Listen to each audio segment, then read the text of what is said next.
sesión. Entonces, para que todos estén. Y ahora sí vamos a volver a ir a la pantalla que teníamos. Ahí está. Entonces, estamos en esta sesión y les animamos a permanecer conectados. Bien, nuestro tema de hoy son las fuentes de la doctrina cristiana. Y nosotros sabemos que la doctrina cristiana, pues como una construcción, tiene ciertos fundamentos o ciertas fuentes. El fundamento principal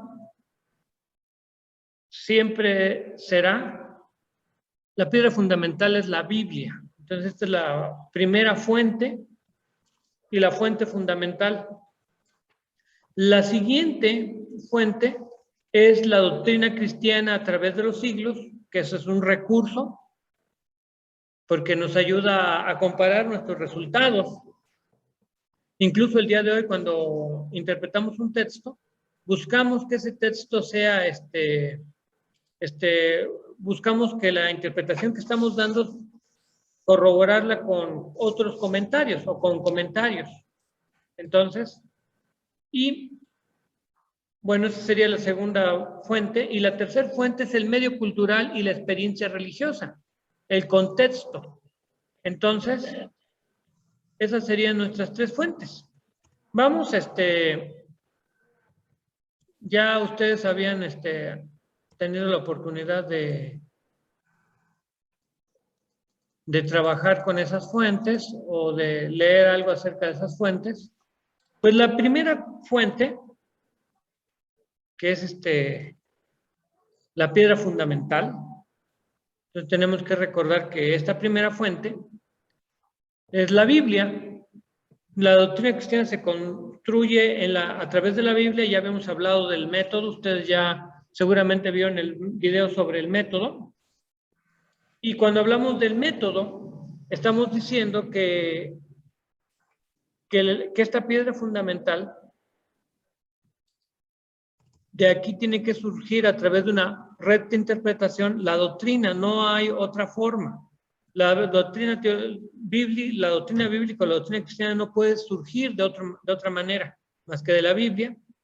Y entonces vamos a hablar, aquí está nuestra piedra fundamental, y lo primero que vamos a hablar es de las fuentes últimas y prácticas de la teología. Entonces, ¿qué hay con las fuentes últimas y prácticas de la teología?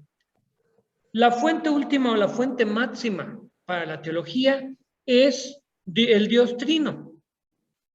Él es la fuente última. Obviamente, nosotros no estudiamos directamente a Dios, sino estudiamos la revelación de Dios. Esta revelación es objetiva. De hecho, la tenemos en las Escrituras y a través de Jesucristo. En ese sentido, la revelación es objetiva. No es simplemente ideas acerca de Dios. Y entonces la revelación es objetiva. Desde los primeros días de la historia cristiana, hasta hoy la autoridad práctica de los cristianos evangélicos es la Biblia, certificada y sellada para nosotros por el Espíritu Santo. Entonces, la Biblia es la autoridad máxima para los evangélicos. En efecto, el cristianismo evangélico es una versión del cristianismo que colocó la supremacía y la autoridad de la palabra de Dios para todo lo relacionado con la doctrina. Todas las filosofías o religiones están por abajo de esto. Nosotros creemos que la Biblia determina lo que creemos y por lo tanto también determina lo que practicamos. No solamente determina algunas cosas, sino todo lo que creemos y todo lo que practicamos se determina por las Escrituras. Así que eso sería algo que decir. El principio de sola escritura, que hemos escuchado de la Reforma, la sola escritura como última fuente de doctrina separa a los cristianos conservadores de otros movimientos cristianos. Y ustedes pueden ver grupos sectarios que tienen documentos que les dan fundamento, como los escritos de Elena G. de White a los adventistas, o el libro Mormón para algunos otros grupos, y siempre estamos hablando de que ellos tienen documentos aparte, o los testigos de Jehová, la interpretación que viene de la misma organización, pero nosotros tenemos solamente una fuente de doctrina, que es la de los cristianos conservadores, la Biblia. La revelación especial o particular. Una cosa importante, aunque vamos a hablar más adelante un poquito más sobre revelación, tenemos que reconocer que la revelación especial o particular, estamos hablando de las Escrituras, estamos hablando del evento cristológico.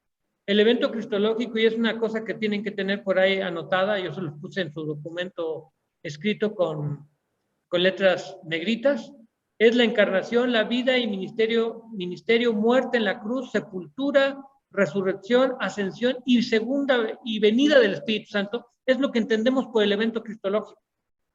Esa es la manifestación de Dios en el Nuevo Testamento, del que emana todo el Nuevo Testamento y con la cual se interpreta todo el Antiguo Testamento. Entonces, la revelación especial es importante porque solamente a través de esta revelación las personas llegan a Jesucristo. Ningún otro tipo de revelación, podemos hablar de la revelación en la naturaleza y otras cosas, pero después vamos a abundar más en esto. La revelación en la naturaleza o en la conciencia del ser humano no conduce a las personas a la salvación. Es insuficiente. Entonces, la teología se construye sobre o por medio de la revelación especial, concretamente las Escrituras. Así que esta revelación especial de Dios, tenemos que recordar que la revelación especial de Dios, ajustada a las limitaciones humanas. Dios se fue revelando según nuestras necesidades y como podíamos comprender. Tanto así que se reveló a través de Jesucristo, porque nosotros en nuestra experiencia no podemos comprender totalmente el mundo espiritual, así que Él se hizo hombre. Entonces, estamos hablando de esa revelación. A esto normalmente decimos que es la doctrina de la acomodación, que Dios se ajustó a las limitaciones humanas, lo que Él deseaba revelar a los hombres de su gloria y de su salvación. Así que Dios lo ajustó a nuestras limitaciones. Y muchas cosas las entendemos, como vamos a hablar cuando se hable del método, lo entendemos analógicamente. Decimos Dios es Padre, no porque tuviese hijos, sino como nosotros, sino porque así entendemos a un Dios personal y comprometido, o que Dios es santo. Hay muchos aspectos de Dios que los entendemos analógicamente. ¿Por qué? Porque la revelación está ajustada a nuestra experiencia, para que podamos entenderla. Por eso Dios mismo se hizo hombre, para que pudiéramos entender su mensaje. Otro aspecto, y que es importante, es el asunto de la inspiración. Después vamos a hablar más, cuando hablemos ya directamente de revelación, vamos a hablar más sobre la inspiración. Ahorita de momento adelantaremos que esta doctrina señala que el Espíritu Santo de Dios actuó de tal forma, de tal manera que sobre los escritores escogidos, que ellos registraron exactamente lo que Dios quería decir. Así que Dios se manifestó. Cuando hablamos de la revelación en general, Dios se manifestó a través de la creación, de su palabra, le habló a un profeta, se manifestó y a él le dio la capacidad de interpretar. Por ejemplo, los autores del Nuevo Testamento, Jesucristo es la manifestación máxima de Dios.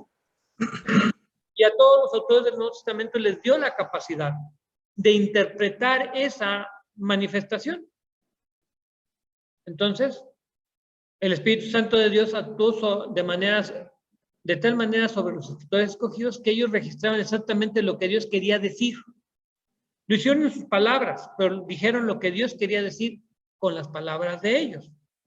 Los escritores bíblicos usaron el lenguaje ordinario, las formas literarias, el trasfondo personal de su día. Sin embargo, Dios escogió comunicar su palabra a través de las palabras de ellos. El Espíritu Santo nos ayuda a conocer lo que Dios nos dice en la Biblia. Él es el impulsor de la escritura de la revelación, y también el iluminador del corazón. Entonces, ¿se acuerdan la manifestación de Dios? La inspiración que lleva a interpretar y escribir, y la comprensión que hoy tenemos de las escrituras se llama iluminación y es parte de la revelación. Aunque ahorita nada más estamos hablando de la inspiración. Y obviamente tenemos que recordar que la Biblia fue escrita primordialmente para ser usada con el propósito redentor de la misión y acción para la cual fue asignada. La Biblia no funciona para otras cosas. El otro asunto es el canon, porque para hacer teología habíamos platicado que existen normas. Bueno, pero ¿cuáles son los libros inspirados por Dios? Y entonces nosotros decimos que los evangélicos conservadores creemos que son los 39 libros del Antiguo Testamento que vienen del canon hebreo. Y en el Nuevo Testamento los 27 libros que forman el Nuevo Testamento. Las iglesias desde un principio reconocieron la verdadera palabra de Dios que hablaban en y a través de ciertas piezas literarias cristianas. Para ello siguieron dos directrices, pensando en el Nuevo Testamento. El Antiguo Testamento fue establecido en el Concilio de Jamnia en el año 90. No porque no estuviera, simplemente ellos reconocieron cuáles eran los libros, porque también había otros libros que ellos dijeron, sabes que estos no son. Pero el Nuevo Testamento, para el Nuevo Testamento se siguieron dos directrices básicas. Una, que el libro tenía que venir del círculo de los primeros apóstoles. O sea, si era un libro que venía del círculo de los primeros apóstoles, entonces podía ser considerado. Y entonces tenemos Marcos, que pertenece al círculo de los primeros apóstoles, Mateo, que era un apóstol, Juan, que era un apóstol, Marcos, Lucas, que estuvo en el círculo del apóstol Pablo, y así otros libros de otros apóstoles, por ejemplo, las cartas de Pedro, toda la literatura de Juan, Santiago, el hermano del Señor, que es parte del círculo apostólico, Judas, que también era hermano del Señor. Y el segundo aspecto a considerar, se incluyen libros que habían sido leídos regularmente en las iglesias desde los comienzos del cristianismo. Tenían que ser libros que fueran del primer siglo, no del segundo, tercero, o quién sabe qué siglo, aunque parecieran muy espirituales. En el periodo del cierre del Antiguo Testamento y el tiempo de Cristo, en el periodo entre el cierre del Antiguo Testamento y el tiempo de Cristo, los libros apócrifos y los llamados pseudoepígrafos fueron ampliamente leídos y usados para doctrina. Sin embargo, los reformadores protestantes, Lutero y Calvino, en el siglo XVI rechazaron su uso para la doctrina y usaron solo el canon del Antiguo Testamento. Entonces, sí, ustedes ven en las Biblias católicas estos libros, pero estos libros no son parte de la revelación. Entonces, los libros canónicos inspirados, como ahora los tenemos, constituyen la autoridad cristiana para el vivir ético y la doctrina. Entonces, diríamos que más o menos los libros que tenemos en la Reina Valera. Y el siguiente aspecto es las traducciones bíblicas. ¿Qué hay con las traducciones bíblicas? Las traducciones bíblicas son muy importantes porque resulta que las traducciones bíblicas incluyen todas las Biblias y todas las tradiciones, especialmente estas traducciones que tenemos aquí. Ellos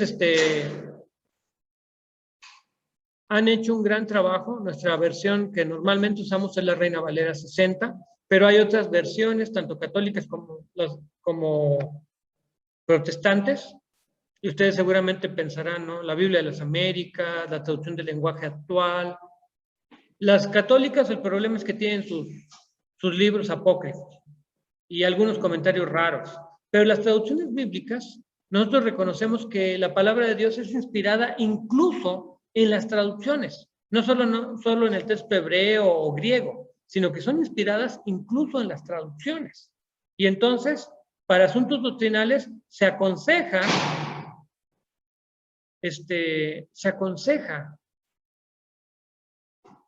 usar traducciones textuales como la Reina Valera, la Biblia de las Américas y otras traducciones que son textuales. Para otras traducciones, para otros trabajos no se aconsejan estas traducciones. Por ejemplo, las paráfrasis como NBI y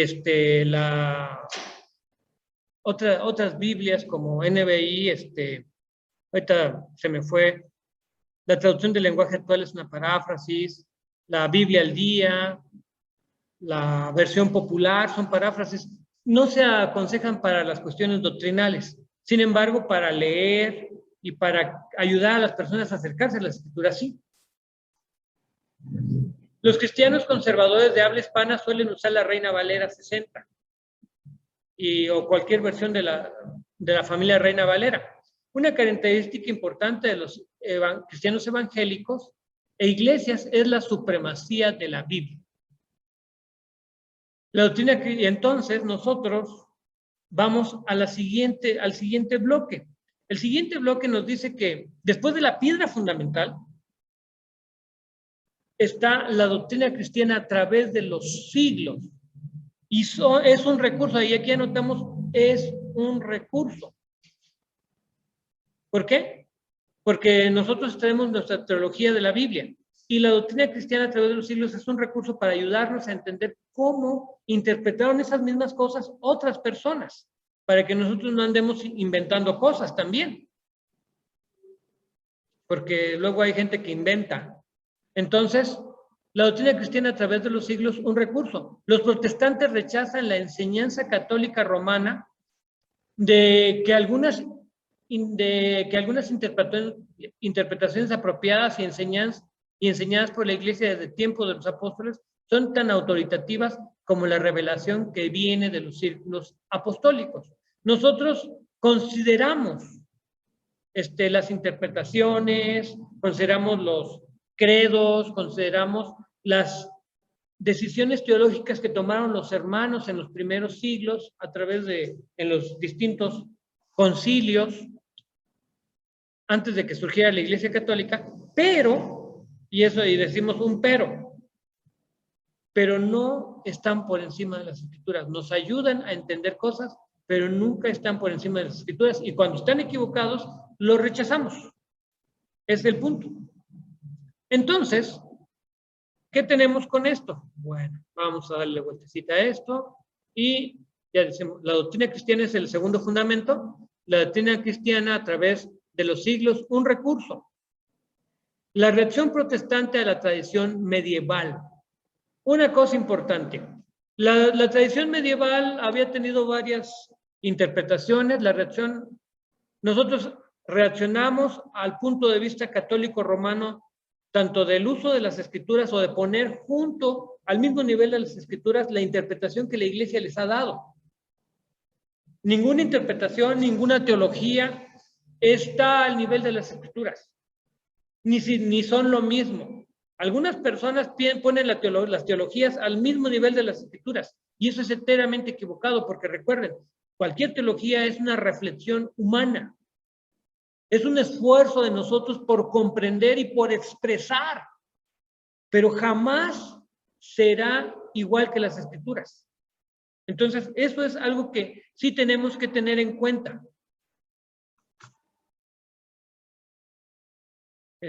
Tenemos que tener muy en cuenta cuando estamos trabajando.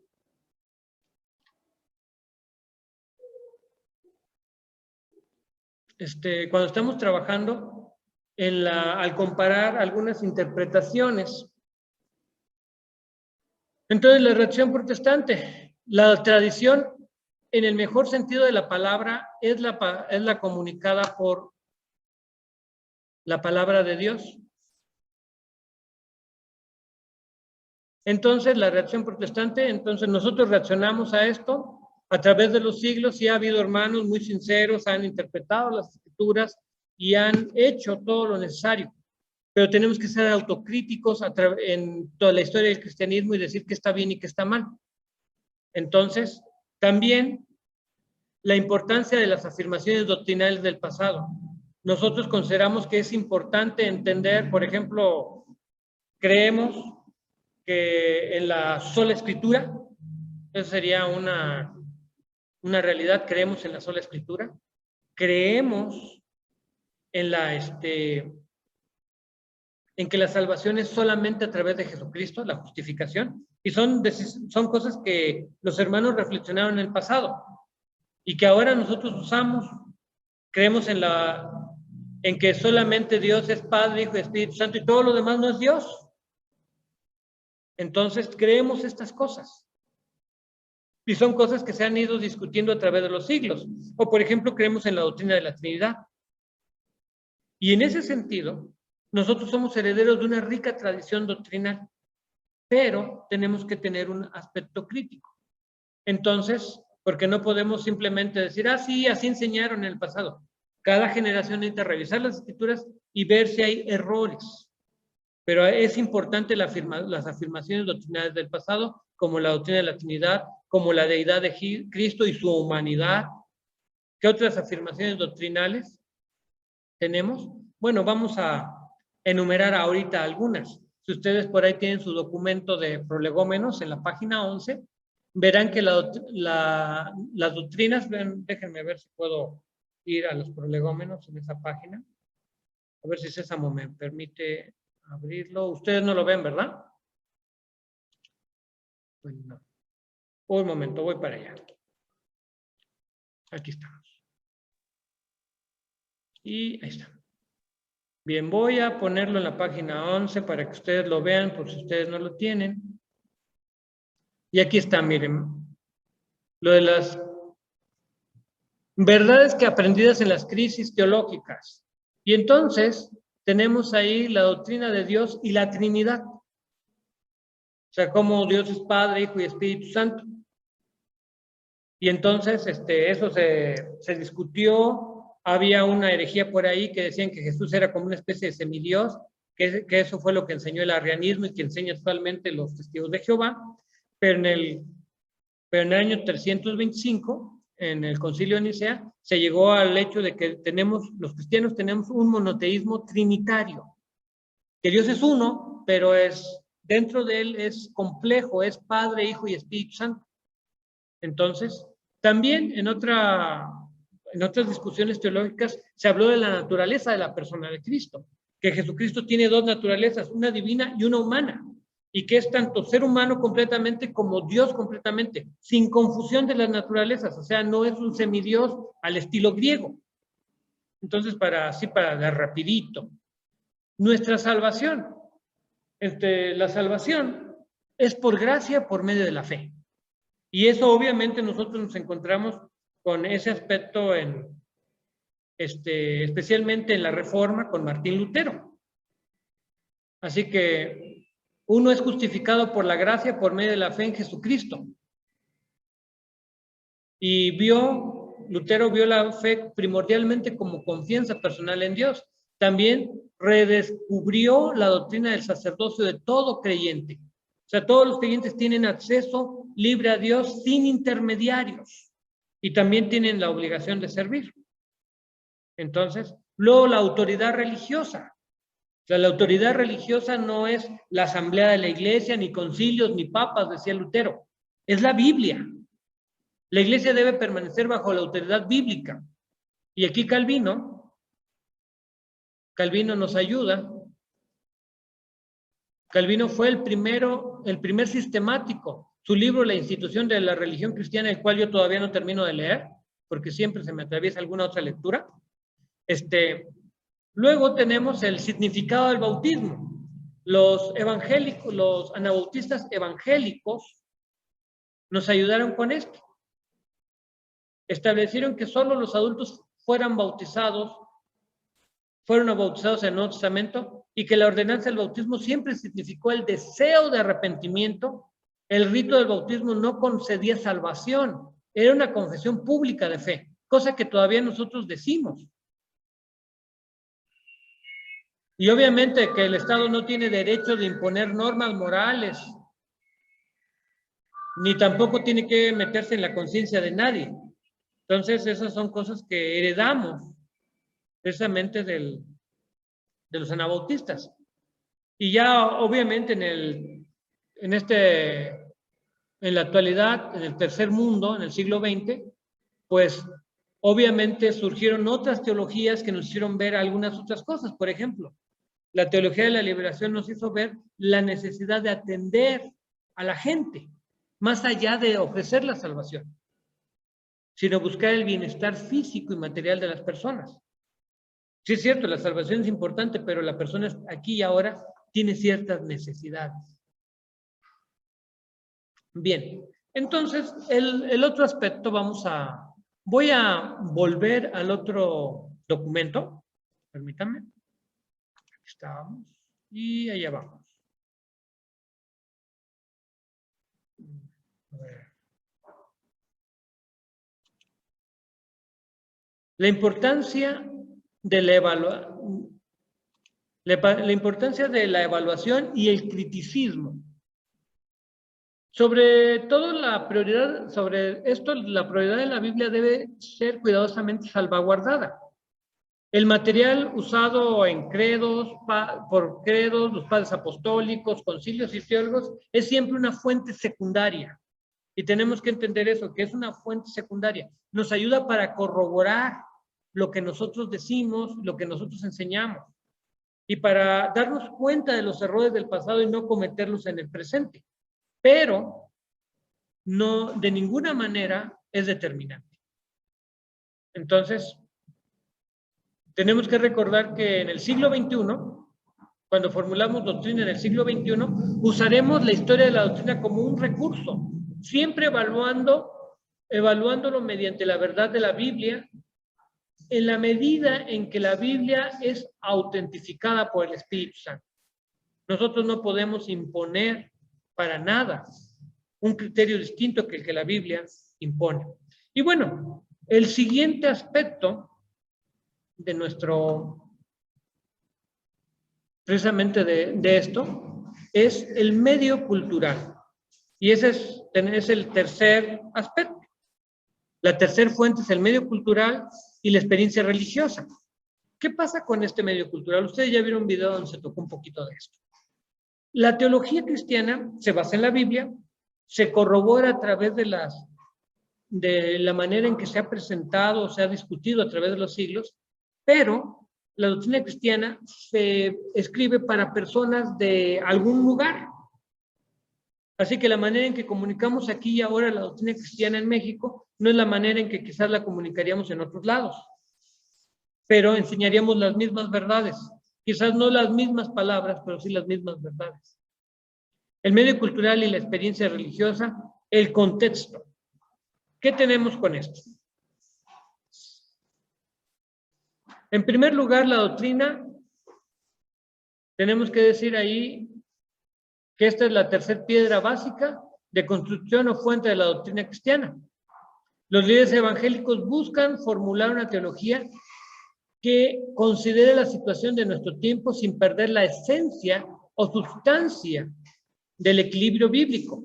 Así que el reto es que sea creativa, pero al buscar una pertinencia contemporánea, los evangélicos deben ser fieles a las creencias históricas. Así que los patrones de pensamiento contemporáneo y los asuntos controversiales. La doctrina cristiana, a fin de ser significativa, debe ser formulada en patrones de pensamiento de nuestra era. De repente las cosas como las dijeron los padres apostólicos o como aparecen en el Nuevo Testamento quizás no se comprenden bien. Y por eso esas mismas ideas tienen que formularse. Es lo que solemos hacer también cuando predicamos. Formular una enseñanza en términos de hoy. Y por eso decimos que la teología tiene un aspecto eterno, que son las enseñanzas fundamentales de la Escritura, pero tiene un aspecto temporal, que es la manera en que lo expresamos aquí y ahora para las personas del siglo XXI. Y tenemos que tener cuidado de que eso se ajuste. La teología debe de procurar traer una nueva percepción del significado de la doctrina cristiana a nuestro día. O sea, una reformulación del mensaje bíblico de manera que se comunique con nuestra generación. No cambiamos el mensaje bíblico, lo presentamos de tal forma que comunique. También la percepción de las influencias seculares y los intereses personales o de grupo. Tenemos que recordar que también en algunos aspectos hay influencias seculares. La cultura es significativa en su influencia sobre la doctrina. La mayoría de los sistemas teológicos en la mayoría de los sistemas teológicos se pueden encontrar evidencias de la influencia de enseñanzas seculares. Por ejemplo, ¿cómo tratamos con los gobiernos el día de hoy? Hablamos nosotros de someternos al gobierno, pero decimos hay aspectos en los que nosotros no nos podemos someter al gobierno. Por ejemplo, hablamos sobre lo que está ahorita en boga, la homosexualidad. ¿Podemos tolerar a las personas que son homosexuales o algún tipo de homosexuales? Porque hay una multitud de tipos. Una cosa es tolerarlos, pero no podemos coincidir con ellos en que eso está bien, porque la Escritura dice que no. Entonces, ven cómo, aunque el gobierno nos mande que esto está bien y no hay que discriminar, no discriminamos a nadie. Nosotros los toleramos, los aceptamos, los queremos, pero tenemos que decir que su forma de vivir no corresponde con las expectativas de Dios. Y que Dios considera esa forma de vivir pecado. Entonces, son esos aspectos los que tenemos que ver. Pero obviamente tenemos que tener en cuenta que siempre habrá influencias seculares y que tendremos que entrar en algunas discusiones. O por ejemplo, lo que ahorita están, la Cámara de Diputados dijo que ellos, perdón, la Suprema Corte dijo que ellos no iban a moralizar, simplemente van a despenalizar o despenalizaron el aborto. Eso, obviamente, ellos dijeron que no es un delito en México que una mujer que tiene por lo menos de 3 meses de embarazo aborte. Pero aclararon que ellos no iban a moralizar, o sea que ellos no iban a determinar si estaba bien o mal, simplemente que legalmente no era un delito. Y entonces aquí vemos una diferencia entre lo legal y lo moral, entre lo legal y lo éticamente correcto. Y nosotros tenemos que movernos hacia lo que éticamente correctamente enseña la Biblia. Y para la Biblia, la vida empieza con la concepción. Y si tú abortas, o sea, premeditadamente, yo sé que hay abortos naturales o un accidente y la persona pierde al bebé, pero si tú abortas premeditadamente porque la persona te estorba, porque es lo que literalmente significa eso de que tienes otros planes, no tener hijos, si abortas deliberadamente, estás cometiendo un homicidio y es un pecado. Y no podemos dejar de decir esto. Que legalmente el gobierno no lo persiga, eso y lo mismo pasa con el adulterio y otros pecados, o la homosexualidad. Legalmente pueden hacer esas cosas, pero no dejan de ser pecado porque sea legal. Entonces vean las diferencias. Cómo lo secular influye un poco en lo que vamos a presentar de teología. Cuando hablemos de la humanidad y cómo creó Dios al hombre, tenemos que tocar esos puntos también. No nos podemos quedar mucho tiempo porque gota a gota el tiempo se agota. Entonces el reconocimiento del desarrollo de la sociedad y de los prejuicios personales. Uno de los casos de la doctrina es uno de los casos de la doctrina milenaria. Simplemente hay muchas doctrinas, por ejemplo, el postmilenialismo, que enseña que habrá una edad de oro establecida en la tierra entre los poderes naturales, por los poderes naturales sobrenaturales del Evangelio que precederán al retorno de Cristo. Los premilenarios dicen que Cristo viene y después empieza la edad de oro. Los postmilenarios, los amilenarios dicen que no hay edad de oro, pasa de aquí a la eternidad. Aquí no vamos a discutir eso lo vamos a dejar para la escatología, pero son distintas posturas y algunas personas tienen ciertos prejuicios. Darby, que inventó el premilenialismo dispensacionalista, tenía sus ideas, sus prejuicios de Inglaterra y nos los ha heredado. Bueno, El estudiante de la Biblia y de la doctrina debe, por lo tanto, utilizar como salvaguardia posible la búsqueda de ideas del ideal que escuche el mensaje de la Escritura sin mezcla, porque a veces estamos escuchando una teología o queremos encontrar una teología en las Escrituras y no es encontrar lo que la teología, la Biblia quiere enseñar. Entonces, la necesidad de una relación íntima limitada con la cultura. Ahora, definitivamente hay cosas que debemos limitar. La cultura no puede determinar lo que enseña la Biblia, ni lo que enseñamos como doctrina. ¿Qué usamos de la cultura? Usamos el marco intelectual, o sea, comunicamos de tal forma que sea razonable a las personas, porque la fe es razonable. Y eso le llamamos filosofía, aunque algunas personas dicen que no usan filosofía, argumentan, razonan y hacen muchas cosas y eso es parte de la filosofía. La base de esta afirmación es que la teología, hecha de una manera propia, envuelve suposiciones, categorías, pruebas, conceptos, formas de lógica. Estos materiales son derivados de la filosofía. O sea, la clasificación que yo les estoy dando, los cuadritos y cómo vamos organizando la información, esa clasificación, pues obviamente viene de la filosofía. No lo inventamos nosotros, lo tomamos y lo estamos usando, pero lo usamos como vehículos, no determina lo que enseñamos. La experiencia religiosa y la doctrina, ¿qué pasa con la experiencia religiosa y la doctrina? Una cosa importante, la experiencia religiosa sí está incluida en la doctrina. Porque, por ejemplo, cuando hablamos de la doctrina de la salvación, esta doctrina de la salvación tiene un aspecto divino, que Dios vino al mundo, que en Jesucristo, pero también tiene un aspecto humano, la conversión. Y esa es una experiencia. Y entonces tiene que estar incluido en la doctrina. O cuando hablamos de la doctrina de la iglesia, hablamos de los dones espirituales. O si tratas los dones espirituales en el Espíritu Santo, bueno, ahí hay algo de la experiencia. Tú sabes de los dones espirituales no solo porque la Escritura lo dice, sino porque es parte de tu experiencia. Entonces, también tenemos esos aspectos de la salvación, de la manera en que predicamos y de que como llamamos a las personas a ser salvas. Todo eso tiene que ver con la experiencia religiosa, o el hecho de los dones espirituales. Los teólogos evangélicos, que no son carismáticos, pero están de acuerdo con los dones según la Biblia, insisten en que la experiencia personal por sí misma nunca debe permitirse para determinar la doctrina. Y de hecho, nuestra experiencia personal no determina la doctrina. La doctrina interpreta nuestra experiencia personal, o la Biblia interpreta nuestra experiencia personal. La prioridad de la Biblia sobre las experiencias. Una cosa importante, los evangélicos insisten en que el contexto y la experiencia sean interpretados a la luz de la Biblia.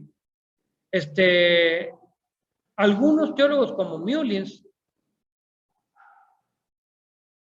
siempre dijeron que no debemos hacer de nuestra experiencia personal una regla o norma inconsciente para edificar la doctrina. Y algunas personas, porque ellos tuvieron cierta experiencia, esperan que los demás tengan esa experiencia. Pero no es determinante su experiencia. Entonces, tenemos que pensar en que la experiencia personal, o sea, la cuestión de la cultura y el contenido de todo esto, nos lleva a que el hecho de que la experiencia personal no determina la doctrina. Siempre. Y finalmente, voy a recoger un poquito aquí. La importancia del equilibrio al usar los recursos para la doctrina. Bueno, ¿cuál es la importancia de este equilibrio? Bien, pues resulta que todos los cristianos están de acuerdo en que tenemos que tener fuentes para la doctrina cristiana. Las tres fuentes bosquejadas, que son la Biblia, la doctrina cristiana a través de los siglos y el contexto, son importantes y no se deben dejar de lado, pero debe haber un balance y obviamente tienen que tener su propio balance y tiene que guardarse la prioridad. Siempre la Biblia interpretará la doctrina a través de los siglos, siempre la Biblia interpretará la experiencia y el contexto. El contexto nos provee de los medios para que nosotros